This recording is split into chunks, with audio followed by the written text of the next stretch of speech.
இன்றைய இந்த சிறப்பான நிகழ்வில் மாண்புமிகு நகராட்சி நிர்வாகத்துறை அமைச்சர் அவர்களை சிறப்புரையாற்ற பணிபன்புடன் அழைக்கின்றோம்.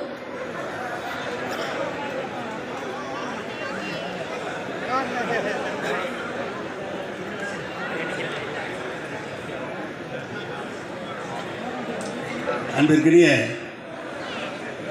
பட்டுக்கோட்டை நகராட்சியில் புதிதாக கட்டப்பட்டிருக்கின்ற பேருந்து நிலையத்தை திறந்து வைத்து தமிழ்நாடு அரசுடைய சாதனைகளை சொல்லி பெருமைப்படுத்த இருக்கின்ற நம்முடைய மாண்புமிகு துணை முதலமைச்சர் அன்பிற்கினிய உதயநிதி அவர்களே, நம்முடைய பள்ளிக்கல்வித்துறை அமைச்சர் அன்பில் மகேஷ் அவர்களே, உயர்கல்வித்துறை அமைச்சர் செல்வியன் அவர்களே,